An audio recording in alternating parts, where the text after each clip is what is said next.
Study IQ IAS, आपका selection हमारा mission. Defence technology, space take, EV manufacturing, battery manufacturing, electronics, across all the industries जो important components की manufacturing है उनमें rare earth elements का बहुत इंपॉर्टेंट यूज है। इसी वजह से रेयर अर्थ्स को इंडिया का न्यू ऑयल भी कहा जा रहा है, because we are planning to grow our manufacturing base. और अब मैन्युफैक्चरिंग अब हम सिर्फ और सिर्फ कपड़े की नहीं कर सकते, हमें ग्लोबली जो बढ़ती हुई डिमांड है उसको मद्देनजर रखते हुए अपनी मैन्युफैक्चरिंग में भी इस प्रकार के एडवांस टेक्नोलॉजी कंपोनेंट्स की मैन्युफैक्चरिंग के ऊपर जाना पड़ेगा। बट इंडिया के केस में क्या है, इंडिया हेविली डिपेंडेंट है इंपोर्ट्स के ऊपर, और इंपोर्ट्स भी कहां से, चाइना से। अब हालांकि इस क्रिटिकलिटी को ऑब्जर्व करते हुए, इस स्ट्रेटेजिक इंपॉर्टेंस को ऑब्जर्व करते हुए इंडिया द्वारा नेशनल क्रिटिकल मिशन यहां पर रखा गया मिनरल्स के लिए विद आउटले ऑफ 34,000 करोड़ कि 7 साल में हम इसके ऊपर काम करेंगे, हमारी डोमेस्टिक कंपनीज यहां पर काम करेंगी, हमारी स्टेट रन कंपनीज यहां पर काम करेंगी, एंड कोशिश की जाएगी कि आपकी एक्सप्लोरेशन यहां पर की जा सके ऐसे एसेंशियल मिनरल्स की, एंड उनको रिफाइन करके फाइनल यूज के लिए इन सभी इंडस्ट्रीज में सप्लाई किया जा सके। बट द पॉइंट इज, अभी भी ये टारगेट्स अचीव करने बहुत दूर की बात है, समय लगेगा। पर जब तक समय लगेगा तब तक तो हमें कहीं ना कहीं से तो ये रेयर अर्थ मिनरल्स चाहिए कि नहीं चाहिए। तो उसी पर्पस को सॉल्व करता है चाइना हमारे लिए, जिसकी वजह से एक हैवी इंपोर्ट डिपेंडेंस है कि चाइना हमें सप्लाई करेगा तभी हमारा यहां पर काम बन पाएगा। अब चाइना के केस में मेजर चेंजेस क्या है, लास्ट ईयर उन्होंने कहा कि भैया हम अपने इस प्रकार के एक्सपोर्ट्स के ऊपर हॉल्ट लगा रहे हैं, इस साल दोबारा इस चीज के ऊपर बात रखी गई। फिर अब रिसेंटली जब एक्सटर्नल अफेयर्स मिनिस्टर दोनों देशों के मिले, इंडिया और चाइना के, तो वहां पर बोला गया कि चलो अब हम अपने एक्सपोर्ट्स को यहां पर खोल देंगे। But the point is, India को चाहिए एक रेजिलिएंट सप्लाई चेन, और उसी रेजिलिएंट सप्लाई चेन को कैप्चर करने के लिए यहां इंडिया प्लान कर रहा है, एक्सप्लोर कर रहा है विद द अपॉर्चुनिटीज की म्यांमार की जो रेबल ग्रुप्स हैं, काचिन एरिया के, काचिन इंडिपेंडेंस आर्मी जो है, उनके साथ टाई अप किया जा सके, उनके साथ एक रिलेशनशिप्स एस्टैब्लिश किए जा सके, ताकि हमारे रेयर अर्थ मिनरल्स के इंपोर्ट्स की एक सप्लाई यहां पर क्रिएट हो। But the point is, this particular move comes with a lot of complications and consequences. तो आइए आज के सेशन में हम उन्हीं कॉम्प्लिकेशंस और कॉन्सिक्वेंसेस को थोड़ा समझने की कोशिश करते हैं, एंड थोड़ा ये भी जानेंगे कि रेयर अर्थ एलिमेंट्स इतने इंपॉर्टेंट हैं क्यों, किस तरीके के रहते हैं, एंड क्या इन्हें एक्चुअली में ये रेयर अर्थ जो कहा जाता है कि रेयर हैं, एक्चुअली में रेयर हैं या नहीं, उनको भी हम जानेंगे। तो मेरा नाम अरविंद गुलेरिया है, शुरुआत करते हैं आज के सेशन की। तो बेसिकली अगर हम बात करें तो अगेन इंडिया की डिपेंडेंसी हमेशा से ही चाइना के ऊपर रही है, एंड बहुत सारे देशों की रही है, बिकॉज चाइना एक लीडिंग प्रोड्यूसर है रेयर अर्थ एलिमेंट्स का। और इसी केस में जब चाइना द्वारा कुछ रिस्ट्रिक्शंस यहां पर लगाए गए तो हमारी ईवी टेक्नोलॉजी सेक्टर में एक मेजर इंपैक्ट भी पड़ा, ऑटोमोबाइल सेक्टर में एक मेजर इंपैक्ट पड़ा, जिनको ऐसे एलिमेंट्स की जरूरत है अपने प्रोडक्शन प्रोसेस के लिए। अब हालांकि जब दोनों देशों के एक्सटर्नल अफेयर्स मिनिस्टर वहां पर मिले थे तो उस समय पर बोला भी गया कि इस प्रकार के जो आपके रेयर अर्थ सप्लाईज हैं उनको दोबारा से कंटिन्यू किया जाएगा, इंडिया को सप्लाई किया जाएगा। बट अभी तक वो जो सप्लाई किया जाना था अभी तक वो शुरू नहीं हुआ है। कुछ हफ्ते हो चुके हैं इस चीज को हुए हुए, इस डायलॉग को हुए हुए, बट अभी तक वो सप्लाई दोबारा से शुरू नहीं की गई है, जिसकी वजह से इंडिया के लिए कंसर्न बढ़ जाता है कि यार अगर चाइना नहीं करता है या कुछ और चेंजेस यहां पर जियोपॉलिटिकल कंसर्न्स में देखने को मिलते हैं, तो कैसे इंडिया अपनी इंडस्ट्रीज की सप्लाई को पूरा कर सके।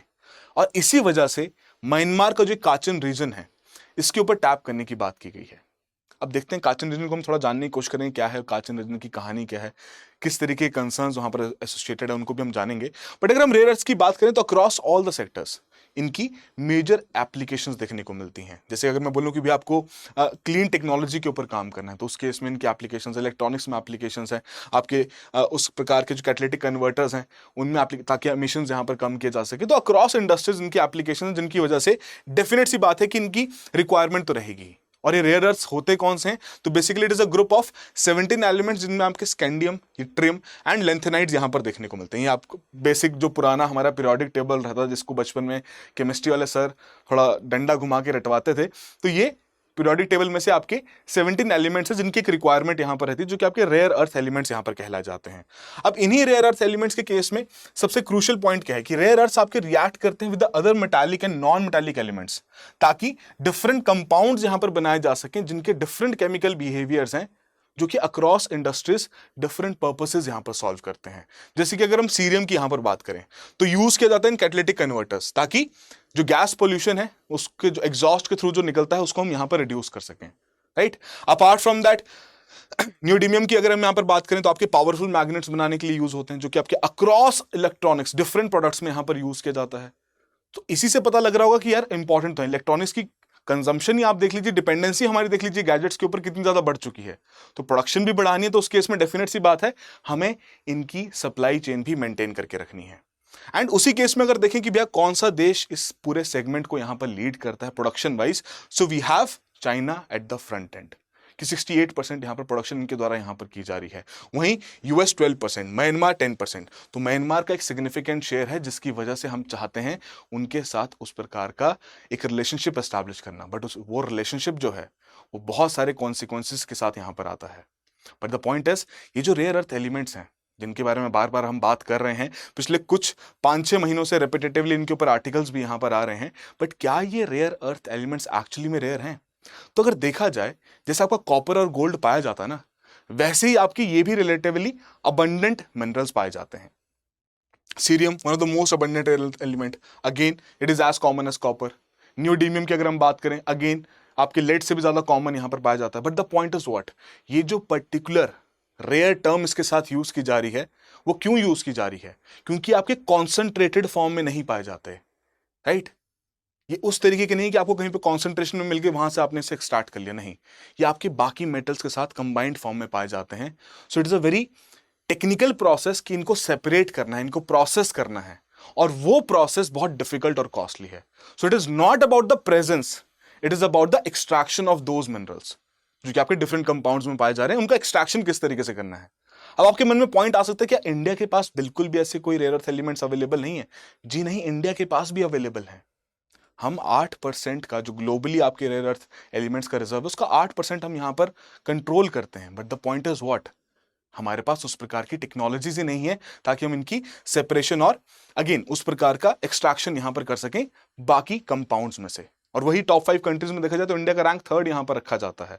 नो द पॉइंट इज इस रैंकिंग में भी बहुत सारे कंसर्न्स हैं, बिकॉज वियतनाम और रशिया के कुछ कुछ सोर्सेज में अगर देखा जाए तो ज्यादा रिजर्व्स वहां पर बताए जाते हैं। बट अगर हम ऑफिशियली यहां पर देखें जो भारत सरकार भी कोट करती है, तो भारत सरकार 3rd रैंक यहां पर कोट करती है, which creates a significant position for India कि आने वाले समय में अगर इंडिया अपने लिए कुछ एक बेहतर सिनेरियो क्रिएट कर ले, एक बेहतर प्रोसेसिंग प्लांट्स यहां पर क्रिएट कर ले, तो शायद हम भी इस रेयर अर्थ एलिमेंट्स के पूरे सेक्टर में डोमिनेंट रोल प्ले कर सकते हैं। That is the point, right? But हम नहीं कर पा रहे, उसको भी हम डिस्कस करेंगे, right? But now the point is China यहां पर एक मेजर सप्लायर बन चुका है ना, ग्लोबल रिफाइनरी का हब बन चुका है। और चाइना द्वारा ऐसा नहीं कि अपने ही रेयर अर्थ एलिमेंट्स को वहां पर वो एक्सट्रैक्ट कर रहे हैं, अपनों को तो कर ही रहे हैं, बट बाकी रीजन से भी उन्हें इंपोर्ट करके उनकी रिफाइनिंग करके फिर आगे जाके बेचा जा रहा है। तो मतलब वो उस प्रकार की टेक्नोलॉजिकल सुपीरियोरिटी कहीं ना कहीं चाइना होल्ड करता है इस पूरे सेगमेंट में, एंड चाइना मोनोपोलाइज करके बैठा है। आपकी मिडिल और डाउनस्ट्रीम जो वैल्यू चेन है रिफाइनिंग और प्रोसेसिंग वाली, उसको डोमिनेट किया है, जिसकी वजह से प्राइसिंग पावर भी उनके पास है, टेक्नोलॉजिकल कंट्रोल भी उनके पास है,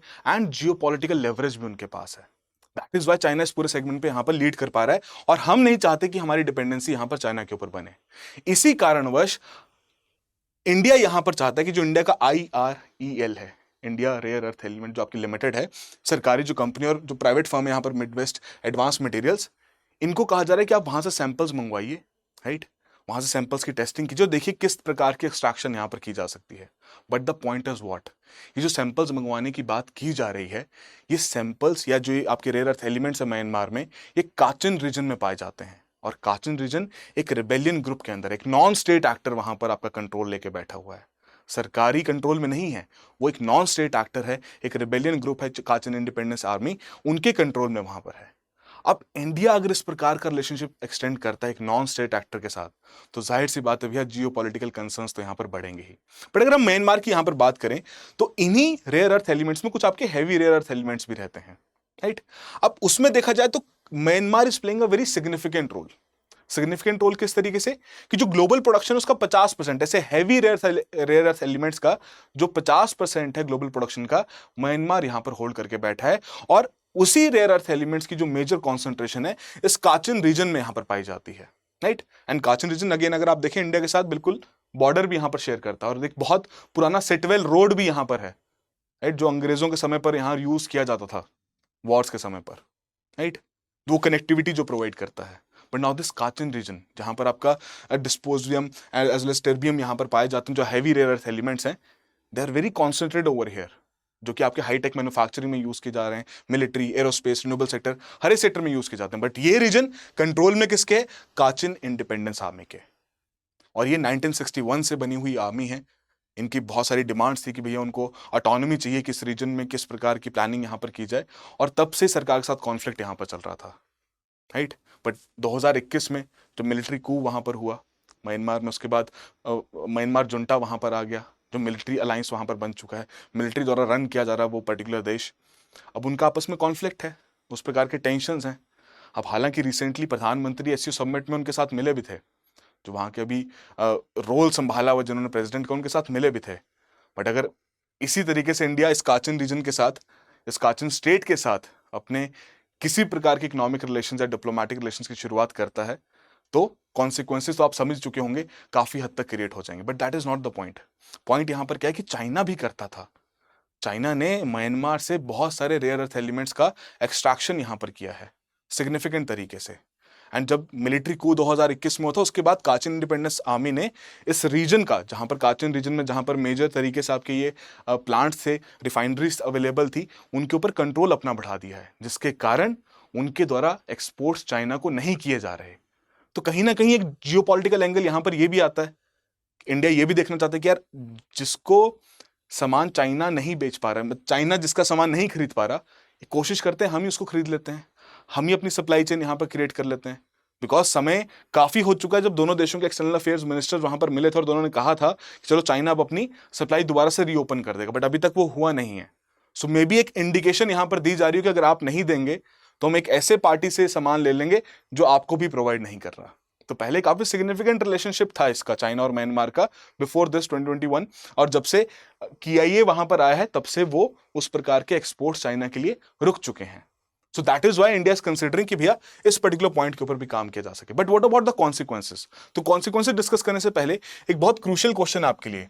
खनिज विदेश इंडिया लिमिटेड, काबिल, राइट, एक ज्वाइंट वेंचर यहां पर बनाया गया है 3 डिफरेंट PSUs को कंट्रीब्यूशन के थ्रू। तो वो 3 PSUs इनमें से कौन कौन से हैं, जरा चैट बॉक्स और कमेंट बॉक्स में जरूर मेंशन कीजिएगा। और साथ के साथ ये भी जरूर बताइएगा, ये जो काबिल है रिसेंटली बहुत सारे फॉरेन एरियाज में, है ना, बहुत सारे देशों में एक नए ट्रीटीज, नए एग्रीमेंट्स वहां पर साइन कर रहा है। तो क्या रिसेंटली ऐसा कोई एग्रीमेंट साइन हुआ है किसी देश के साथ? प्लीज मेंशन कीजिएगा। And moreover we have been trying to create a community economy subject, जो कि आपके सिविल सर्विसेज की प्रिपरेशन में बहुत क्रूशियल रोल प्ले करता है, दोनों प्रीलिम्स और मेंस पर्सपेक्टिव से। तो उसी को मद्देनजर रखते हुए बहुत टेक्निकलिटीज लोग फेस करते हैं। हमने एक टेलीग्राम चैनल यहाँ पर क्रिएट किया, कम्युनिटी हम यहाँ पर क्रिएट कर रहे हैं, जहाँ पर आपको मॉक क्वेश्चन दिए जाते हैं, PYQs के ऊपर फोकस रखा जाता है ताकि आपकी प्रिपरेशन को और बेहतर किया जा सके। बट इवन दो अगर आपको चैलेंजेस फेस कर रहे हैं, you are more than welcome, आप मुझसे डिस्कशन कर सकते हैं, दिस माय कॉन्टैक्ट नंबर, आप मुझे व्हाट्सएप कर सकते हैं, I will more than happy to assist you. And currently study IQ जो आपके लिए P2I इनिशिएटिव यहाँ पर रखता है, जिसका ऑब्जेक्टिव है कि प्रीलिम से लेकर इंटरव्यू तक की पूरी प्रिपरेशन को यहाँ पर कवर करना। तो उसी इनिशिएटिव में इंडिपेंडेंस डे के समय से हमारी एक सेल चलती है ताकि सभी के लिए फाइनेंशियली एक्सेसिबल बनाया जा सके। तो वही सेल का सिलसिला अभी तक चल रहा था, but now is the time कि हम प्राइसेस यहाँ पर रिवाइज करने वाले हैं। तो प्राइसेस आपके 12 सितंबर से यहाँ पर दोबारा से रीसेट हो जाएंगे। अभी the lowest of the all prices यहाँ पर देखने को मिल रहे हैं। Again if you want to avail the courses, now is the time कि आपके लिए फाइनेंशियली एक्सेसिबल भी उसको बनाया जा सके। And the complete initiative is about making sure कि आपकी जो भी रिक्वायरमेंट्स उनको पूरा किया जा सके, चाहे वो आपका कंटेंट का हो, मेंटरशिप का हो, नोट्स का हो, आंसर राइटिंग हो, मॉक टेस्ट हो, एवरीथिंग इज कवर्ड। तो प्लीज जाके चेकआउट कीजिए हमारे कोर्सेज। एंड करेंटली यही पॉइंट मैं दोबारा रेस करना चाहूंगा, ऑल टाइम लो प्राइसेस यहां पर हमारे कोर्सेज पर है। So that is opportunity for you. Now let's talk about the consequence. तो मैंने आपको बताया ना कि SCO के मीटिंग के समय पर ऑलरेडी इस प्रकार की बायलैटरल मीटिंग म्यांमार के साथ यहां पर हुई। तो वहां के एक्टिंग प्रेसिडेंट अभी करंटली चल रहे हैं, क्या नाम है इनका, प्लीज जरा मेंशन कीजिएगा। But now the point is, अगर इंडिया इस प्रकार के रिलेशनशिप्स एस्टैब्लिश करता है म्यांमार के साथ, चाहे वो स्टेट एक्टर्स के थ्रू ही क्यों ना हो, बट अगर नॉन स्टेट के साथ भी करता है, तो कंसर्न यहां पर क्या है कि ऑलरेडी वेस्टर्न नेशंस द्वारा म्यांमार के मिलिट्री रजीम के ऊपर बहुत सारे कंसर्न्स रेज किए गए हैं, सैंक्शंस तक यहां पर इंपोज किए गए हैं। इवन UK, EU, कनाडा ने तो अनाउंस किए हैं further another round of sanctions, ताकि प्रेशर म्यांमार की मिलिट्री रजीम के ऊपर यहां पर बढ़ाया जा सके कि भैया दोबारा से फ्री एंड फेयर इलेक्शंस वहां पर कराइए एंड मिलिट्री रजीम को यहां पर खत्म कीजिए, है ना। और UK सैंक्शंस तो यहां पर टारगेट करते हैं एंटिटीज को जो कि सप्लाई कर रहे हैं एविएशन फ्यूल ऑल्सो। सो दोबारा से वही कंसर्न आ रहा है, रशिया के ऊपर सैंक्शंस लगे थे, इंडिया ने अपने रिलेशनशिप्स बढ़ाए, ट्रम्प भाई साहब ने इंडिया के ऊपर 25% के और टैरिफ्स यहाँ पर लगा दिए, एक पेनल्टी यहाँ पर इम्पोज कर दी। अब इंडिया अगर इस प्रकार के रिलेशंस म्यांमार के साथ बिल्ड करता है, चाहे वो स्टेट एक्टर्स के थ्रू हो, नॉन स्टेट एक्टर्स के थ्रू हो, कब जब बाकी नेशंस उनके ऊपर सैंक्शंस यहाँ पर लगा रहे हैं, तो डेफिनेटली एक और पर्सपेक्टिव यहाँ पर बिल्ड हो जाएगा, तो कि इंडिया तो भाई ऐसे देशों के साथ यहाँ पर इकोनॉमिक रिलेशंस एस्टैब्लिश कर रहा है, राइट। बट हमारे लिए इंपॉर्टेंट क्या है, हमारे लिए क्रूशियल है कि हम अपनी सप्लाई चेन रेजिलिएंट मेंटेन करके रखें। और अगर ये एक इंडिकेशन भी है चाइना के लिए कि भैया आप अपनी सप्लाई चेन ओपन कर लीजिए, नहीं तो हम इनसे खरीद लेंगे, तो कहीं ना कहीं वो जो ऑब्जेक्टिव है वो काफी क्लियर है। India wants to make sure कि उनकी जो भी कमोडिटीज की सिक्योरिटी इंश्योर करना है ना, मैन्युफैक्चरिंग की सिक्योरिटी को जो इंश्योर करना है, electric vehicles, battery manufacturing, defence tech, space tech, इन सभी सेगमेंट्स में वो किसी भी तरीके से यहां पर करना चाहेंगे। तो शुरुआत तो की गई है, नतीजा वही देखना होगा कि कल को ये चीज आगे बढ़ती है नहीं बढ़ती, बट अगर बढ़ती है तो ये कॉन्सिक्वेंसेस डेफिनेटली यहां पर देखने को मिलेंगे। But apart from that, Myanmar के इस रीजन को बहुत ज्यादा क्रिटिसाइज भी किया जा रहा है इकोसाइड के लिए, राइट, कि यहां पर आपके रेयर अर्थ मिनरल्स तो हैं, बट आप जिस तरीके की माइनिंग एक्टिविटीज वहां पर कर रहे हैं, एनवायरमेंट को बिना किसी प्रकार की कंसिडरेशन देते हुए, एनवायरमेंट के ऊपर जो बहुत नेगेटिव इंपैक्ट यहां पर पड़ रहा है, that is going to create a major impact वहां की लोकल पॉपुलेशन के ऊपर। एंड काचिन इंडिपेंडेंस आर्मी की बात करें तो वहां पर यह भी क्रिटिसाइज किया गया कि उनके द्वारा चाइल्ड लेबर को भी यहां पर यूज किया जाता है। So that is the point. India does not want to be associated with such non-state actors जहां पर बेसिक ह्यूमैनिटेरियन वैल्यूज को ही कंसिडर ना किया जाए और एनवायरमेंट के ऊपर फोकस ना रखा जाए। बट पॉइंट वही है कि इंडिया को एक तरफ अपनी सप्लाई चेन भी रिस्टोर करनी है और दूसरी तरफ इस प्रकार के कॉन्सिक्वेंसेस को भी अवॉइड करना है। बट अपार्ट फ्रॉम दैट अगर देखा जाए तो इंडिया के पास और भी ऑप्शंस हैं। इंडिया ने ऑलरेडी अपने जापान और साउथ कोरिया के साथ एक सिग्निफिकेंट रिलेशनशिप्स एस्टैब्लिश करने शुरू किए हैं और इसमें भी IREL का एक बहुत सिग्निफिकेंट रोल है। They have been trying to make those kind of agreements with these countries, ताकि इंडिया में जो आपके ऐसे रेयर अर्थ एलिमेंट्स प्रेजेंट हैं, हमारा 3rd रैंकिंग यहाँ पर देखने को मिल रही है रिजर्व्स में, तो उनको एक्सट्रैक्ट करने की टेक्नोलॉजीज यहाँ पर लाई जा सकें, या हम फर्दर उनकी एक्सट्रैक्शन करके उनको रिफाइनिंग के लिए अगर जापान भेज भी रहे हैं अपने शॉर्ट टर्म गोल्स के लिए, तो शॉर्ट टर्म तरीके के रहें, क्योंकि लॉन्ग टर्म में तो हमें यही इंश्योर करना पड़ेगा कि हमारी प्रोसेसिंग और रिफाइनिंग हमारे देश में यहां पर किया जाए।